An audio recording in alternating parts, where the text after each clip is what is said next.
भारत में जब AI summit हो रहा है उसमें इस तरीके से लाना, मैं समझता हूँ ये चिंता का विषय है। क्या कार्रवाई करनी चाहिए? जिस तरीके से दुनिया के सामने कहीं ना कहीं एक गलत छवि में हमारे देश को प्रस्तुत करने का प्रयास किया गया, उस पर क्या कार्रवाई होगी मुझे लगता है जल्द इसको भी सरकार तय कर लेगी। खाने पीने की चीज़ों में ये स्वतंत्रता व्यक्ति विशेष की रही है। खाद्य प्रसंस्करण मंत्री होने के नाते भी मैं इस बात को कहूँगा कि जो भी आपको खाद्य पदार्थ मिल रहा है उसकी गुणवत्ता सही होनी चाहिए, स्वच्छ होना चाहिए, किसी तरीके की मिलावट नहीं होनी चाहिए। उन्होंने कई शब्दों से खेलने का प्रयास किया कि गलत तरीके से कहा गया, गलत तरीके से समझा गया,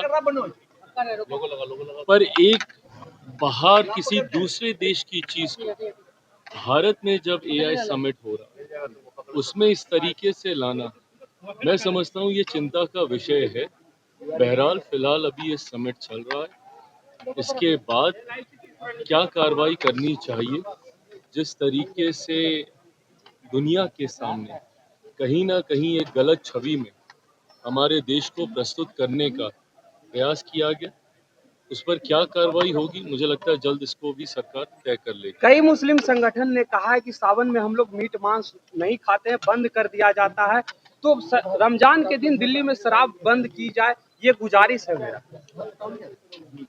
मुस्लिम संगठन ने दिल्ली में शराब बंदी की मांग की है रमजान के महीने में। दिल्ली में? हाँ, दिल्ली में। सिर्फ दिल्ली में? हाँ, सिर्फ दिल्ली में मुस्लिम संगठन ने बंद करने की मांग की है। कहा है कि सावन में हम लोग बंद करते हैं, बंद करवाया जाता है, तो फिर रमजान में भी बंद होनी चाहिए। देखिए, मैंने हमेशा खाने पीने की चीजों में ये स्वतंत्रता व्यक्ति विशेष की रही है। खाद्य प्रसंस्करण मंत्री होने के नाते भी मैं इस बात को कहूंगा कि जो भी आपको खाद्य पदार्थ मिल रहा है उसकी गुणवत्ता सही होनी चाहिए, स्वच्छ होना चाहिए, किसी तरीके की मिलावट नहीं होनी चाहिए।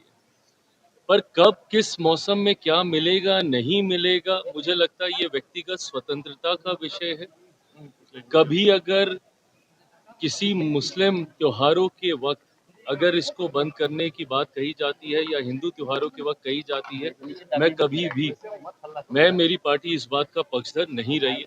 हम लोगों ने हमेशा इस बात का पक्ष रखा है कि ये व्यक्तिगत चयन का विषय है, व्यक्तिगत स्वतंत्रता का विषय है, इसमें राजनीति नहीं होनी चाहिए। नीट छात्रा के परिवार को लगातार धमकियां मिल रही है। नीट छात्रा के परिवार को धमकियां मिल रही है। अगर ऐसा कुछ भी हो रहा है, सरकार सुनिश्चित करेगी कि उनके परिवार के साथ ऐसी कोई घटना ना घटे।